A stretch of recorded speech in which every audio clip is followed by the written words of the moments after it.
Halo semuanya, selamat berjumpa kembali bersama Bu Ana dalam pembelajaran Pendidikan Agama Katolik dan Budi Pekerti untuk kelas 11. Pada kesempatan kali ini Bu Ana akan menjelaskan materi kita, yaitu materi KD yang ketiga, yaitu hierarki dalam Gereja Katolik. Nah, seperti apa materi hierarki dalam Gereja Katolik ini? Mari kita simak bersama. Yang pertama dimulai dari penjelasan mengenai hierarki. Ya, kata hierarki itu berasal dari bahasa Yunani.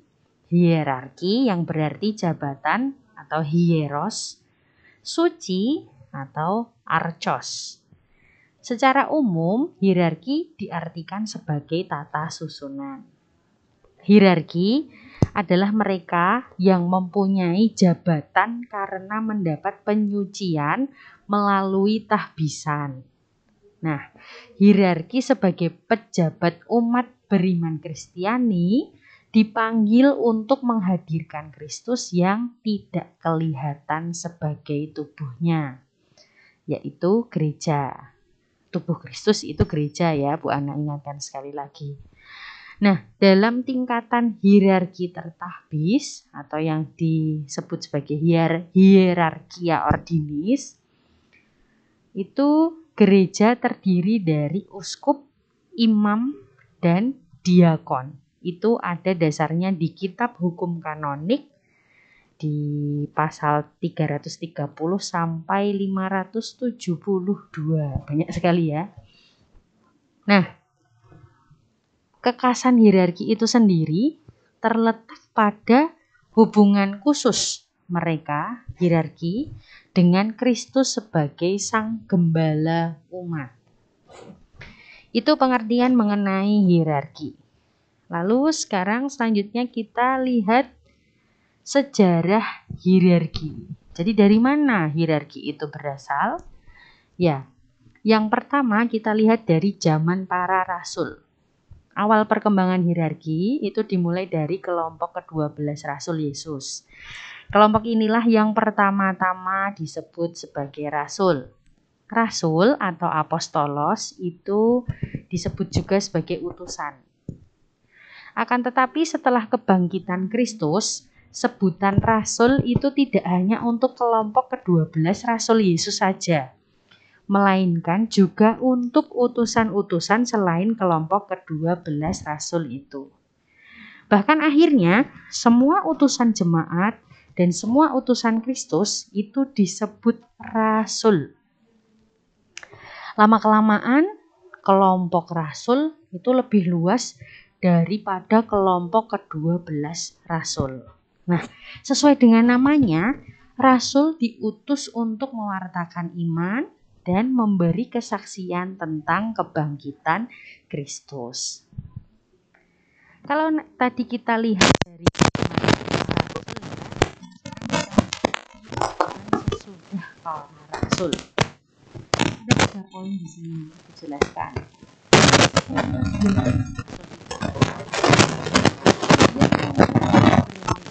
Seperti penatua, rasul, nabi-nabi, pemberitaan Injil, pembelajaran, dan kalau teman-teman penasaran mengenai istilah-istilah ini, teman-teman bisa cek di kutipan-kutipan kitab suci yang Bu Ana berikan di dalam kurung di belakang istilah-istilah tersebut. Kemudian poin yang kedua, dari sebutan-sebutan itu tadi, ada banyak hal yang tidak jelas arti dan maksudnya. Namun pada akhirnya dengan perkembangan zaman begitu ya, ada struktur dari gereja Santo Ignatius dari Antioquia yang mengenal sebutan ada 3, penilik atau episkopos, penatua, presbiteros, dan pelayan atau diakonos. Kemudian poin yang ketiga, struktur inilah yang selanjutnya menjadi struktur hierarki gereja, yaitu uskup, imam, dan diakon. Di sini yang penting bukanlah kepemimpinan gereja yang terbagi atas aneka fungsi dan peran, melainkan bahwa tugas pewartaan para rasul itu lama-kelamaan juga menjadi tugas kepemimpinan jemaat. Siapa jemaat? Ya, kita. Kita ini adalah jemaat. Nah, selanjutnya ini Bu Ana tampilkan kutipan Injil ya, dari Injil Yohanes yang menjadi dasar atau menjadi penjelasan mengenai materi kita hari ini, yaitu hierarki dalam gereja Katolik. Judulnya adalah Gembalakanlah domba-dombaku.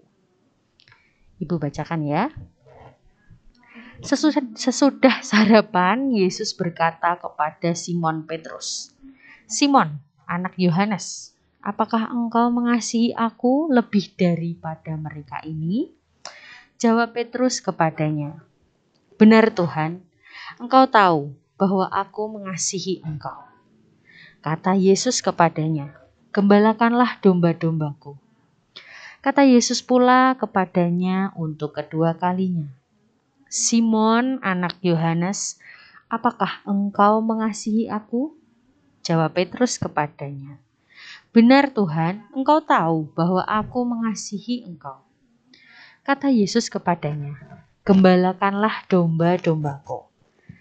Kata Yesus kepadanya untuk ketiga kalinya, "Simon, anak Yohanes, apakah engkau mengasihi aku?" Maka sedih hati Petrus karena Yesus berkata untuk ketiga kalinya, "Apakah engkau mengasihi aku?" Dan ia berkata kepadanya, "Tuhan, engkau tahu segala sesuatu, engkau tahu bahwa aku mengasihi engkau." Kata Yesus kepadanya, "Gembalakanlah domba-dombaku. Aku berkata kepadamu, sesungguhnya ketika engkau masih muda, engkau mengikat pinggangmu sendiri dan engkau berjalan kemana saja kau kehendaki. Tetapi jika sesudah engkau mengatakan demikian," ia berkata kepada Petrus, "Ikutlah aku. Engkau sudah menjadi tua, engkau akan mengulurkan tanganmu dan orang lain akan mengikat engkau dan membawa engkau ke tempat yang tidak kau kehendaki." Dan hal ini dikatakannya untuk menyatakan bagaimana Petrus akan mati dan memuliakan Allah. Demikianlah Injil Tuhan. Pujilah Kristus. Baik, teman-teman, ini adalah Injil Yohanes yang Bu Ana bacakan untuk teman-teman. Kaitannya dengan dasar penjelasannya begitu ya, kaitannya dengan materi kita yaitu hierarki dalam gereja Katolik. Oke. Pesan dari Injil tadi itu ada 3 poin di sini. Yang pertama, Yesus itu memilih Petrus menjadi gembala dan pemimpin kawanannya. Walaupun Petrus itu sering ceroboh dan labil, bahkan pernah menyangkalnya sampai 3 kali, pemilihan oleh Tuhan itu sungguh berdasarkan kasih karunia-Nya semata.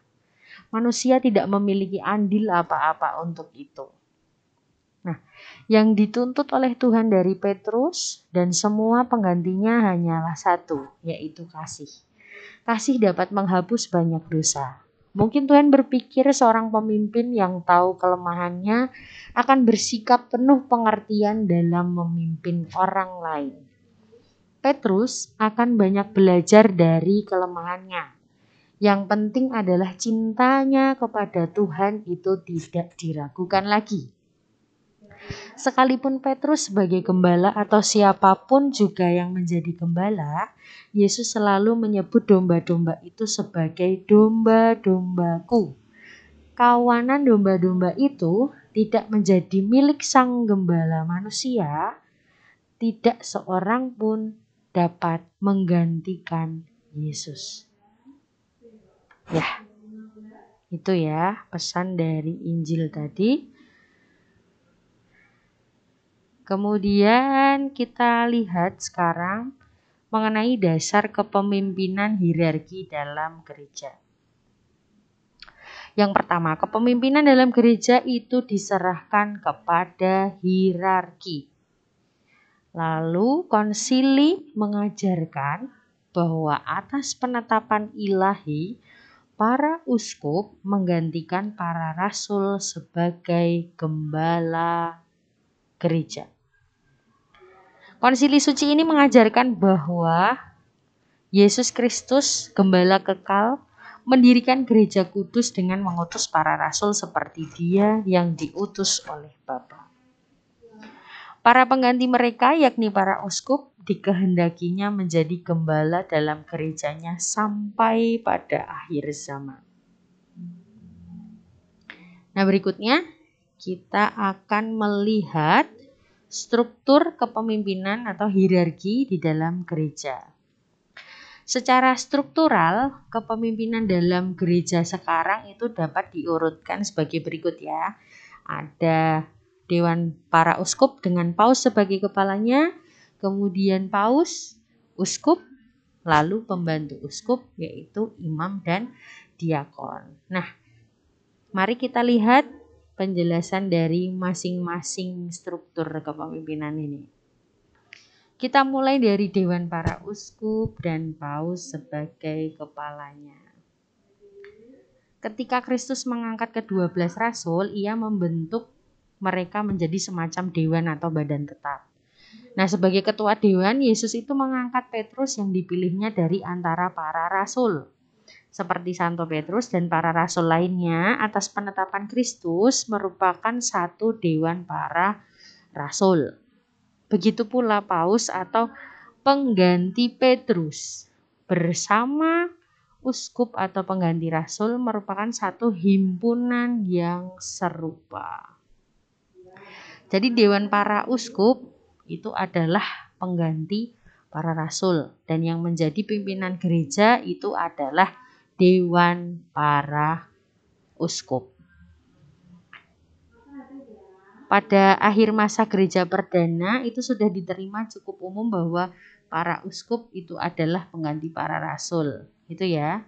Jadi tetapi hal itu bukan berarti bahwa hanya ada 12 uskup saja, karena murid Yesus ada 12 ya. Bukan rasul satu persatu digantikan orang lain, tetapi kalangan para rasul sebagai pemimpin gereja itu digantikan oleh para uskup. Itu teman-teman. Yang kedua, siapa Paus? Paus yang adalah pengganti Petrus itu juga berasal dari uskup ya. Jadi dia itu merupakan pemimpin para uskup. Menurut kesaksian tradisi, Petrus itu merupakan uskup Roma yang pertama. Paus Roma yang pertama juga ya. Paus adalah uskup Roma dan sebagai uskup Roma, ia adalah pengganti Petrus dengan tugas dan kuasa seperti Petrus. Tugas dan kuasa Petrus menurut Perjanjian Baru itu begitu istimewa. Teman-teman bisa lihat di Injil Matius dan Yohanes yang ada di perikop ini. Petrus itu diakui sebagai pemimpin gereja. Nah, kemudian siapa uskup itu? Pada dasarnya Paus adalah seorang uskup. Seorang uskup selalu berkarya dalam persekutuan dengan para uskup yang lain dan mengakui Paus sebagai kepala. Karya seorang uskup adalah menjadi asas dan dasar kelihatan bagi kesatuan dalam gereja. Itu dilihat dari dokumen gereja Lumen Gentium artikel 23. Tugas pokok uskup di tempatnya sendiri adalah sebagai pemersatu. Nah, tugas hierarki yang pertama dan utama adalah mempersatukan dan mempertemukan umat. Tugas ini dapat disebut tugas kepemimpinan dari para uskup. Dalam arti sesungguhnya disebut sebagai pembesar umat yang mereka bimbing. Nah, berkaitan dengan tugas kepemimpinan ini, ada tugas khusus menurut 3 bidang kehidupan gereja. Jadi ada 3 ya. Yang pertama itu pewartaan Injil. Ini yang menjadi tugas terpenting. Lalu ada perayaan, mempersembahkan ibadat agama Kristen kepada Allah yang Maha Agung dan mengaturnya menurut perintah Tuhan dan hukum gereja. Yang ketiga adalah pelayanan, membimbing gereja-gereja yang dipercayakan kepada mereka menjadi sebagai wakil dan utusan Kristus dengan petunjuk-petunjuk, nasihat-nasihat dan teladan hidup mereka, tetapi juga dengan kewibawaan dan kuasa suci. Nah, ketiga bidang kehidupan menggereja tersebut, uskup itu bertindak sebagai pemersatu yang mempertemukan orang di dalam komunikasi iman. Selanjutnya, ada pembantu uskup. Pembantu uskup ada 2, yaitu imam dan diakon. Nah, di setiap jemaat setempat dalam arti tertentu itu mereka menghadirkan uskup. Para imam ini dipanggil melayani umat Allah sebagai pembantu arif bagi badan uskup, sebagai penolong dan organ mereka. Tugas konkret para imam sama seperti uskup. Mereka ditahbiskan juga pertama-tama untuk mewartakan Injil dan menggembalakan umat. Sebagai contoh, misalnya Bu Ana ambil di Keuskupan Agung Semarang. Keuskupan Agung Semarang itu di dalam satu keuskupan terdapat gereja-gereja yang ada begitu ya, yang satu kesatuan sebagai Keuskupan Agung Semarang. Nah, kemudian gereja-gereja yang ada di bawah uskup itu dipimpin oleh satu imam yang menjadi pemimpin atau penggembala umat di gereja-gereja tersebut.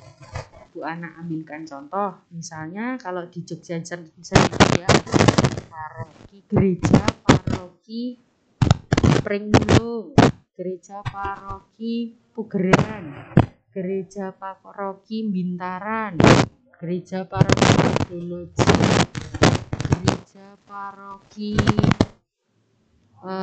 Ganjuran, gereja paroki Santo Yakobus Bantul, Dayang Kiwates, Kidul dan Sleman, Jogja, tersebar begitu. Nah, gereja-gereja tersebut itu bernaung di gereja keuskupan atau Keuskupan Agung Semarang. Nah, itu semua gereja-gereja itu dikepalai oleh seorang uskup begitu ya. Tetapi di setiap gereja ada romo paroki yang bertugas menjadi gembala yang memimpin jemaat di wilayah-wilayah tersebut. Itu contohnya. Lalu kita masuk ke yang kedua, diakon. Diakon itu pelayan atau hierarki yang tingkatnya itu lebih rendah. Jadi para diakon itu merupakan pembantu uskup dalam tugas terbatas. Dengan kata lain, diakon adalah pembantu khusus uskup, sedangkan imam adalah pembantu umum khusus. Kalau teman-teman mungkin pernah ke gereja, kemudian di sana ada seorang imam yang memakai jubah seperti pagar begitu ya. Jadi ada gambar pagar atau hashtag itu ya. Itu adalah seorang diakon. Dia memang belum secara resmi ditahbiskan menjadi seorang imam, tetapi hampir menjadi seorang imam begitu ya. Jadi masih dalam tahapan mendekati tahbisan begitu. Kalau dia sudah ditahbiskan, nah dia sah menjadi seorang imam. Tetapi ada masanya seorang imam itu menduduki jabatan di diakon begitu ya. Nah, ini tugasnya diakon itu sebagai pembantu khusus uskup begitu. Itu ya. Selanjutnya, nah ini tambahan saja yang Bu Ana berikan. Mungkin teman-teman juga mengenal istilah kardinal. Nah, kardinal itu bukan jabatan hierarkis dan tidak termasuk struktur hierarkis. Kardinal adalah penasehat dan membantu paus dalam tugas reksa harian seluruh gereja. Mereka membentuk suatu dewan kardinal dan jumlah dewan yang berhak memilih paus atau dewan kardinal yang berhak memilih paus itu dibatasi sejumlah 120 orang di bawah usia 80 tahun. Nah, kardinal sendiri itu dipilih oleh paus secara bebas.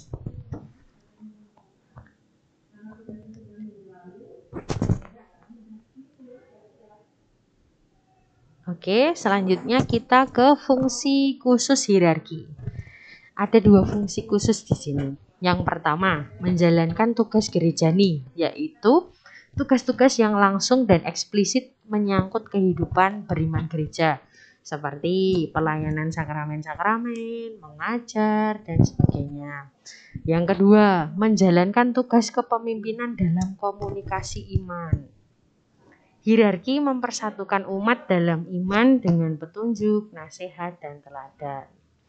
Ya seperti yang kita ketahui ketika kita melihat para imam atau romo-romo begitu ya, itu kan memberikan sakramen ya, sakramen baptis, sakramen penguatan, sakramen perkawinan, sakramen pengurapan orang sakit dan sebagainya. Mengajar juga ya, ketika memberikan khotbah atau homili itu seorang imam itu juga mengajar begitu ya. Dan sebagainya.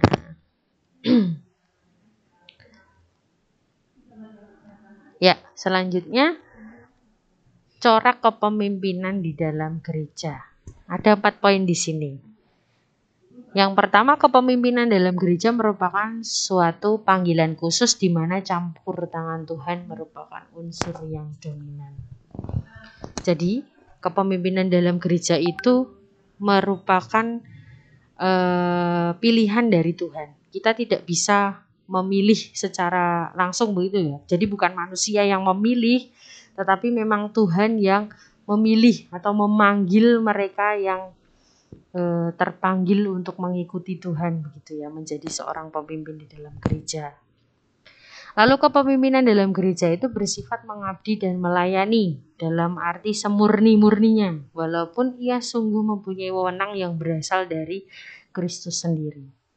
Kepemimpinan gereja ini adalah kepemimpinan yang melayani, itu ya, bukan untuk dilayani. Kepemimpinan untuk menjadi yang terakhir, bukan yang pertama. Kemudian kepemimpinan hierarki itu berasal dari Tuhan, maka tidak dapat dihapuskan oleh manusia. Kepemimpinan dalam masyarakat dapat diturunkan oleh manusia karena ia memang diangkat dan diteguhkan oleh manusia. Tetapi jika kepemimpinan itu berasal dari Tuhan, maka yang bisa menghapuskan hanyalah Tuhan sendiri. Nah, itu teman-teman penjelasan mengenai materi hierarki dalam gereja Katolik. Penjelasan yang Bu Ana sampaikan sudah selesai. Cukup sekian dan terima kasih. Kita lanjutkan ke video berikutnya. Silahkan ditunggu ya. Bu Ana akan berikan penjelasan di materi setelah ini, yaitu mengenai peran kaum awam dalam gereja Katolik. Untuk penjelasan mengenai materi ini sudah cukup. Terima kasih, Tuhan memberkati.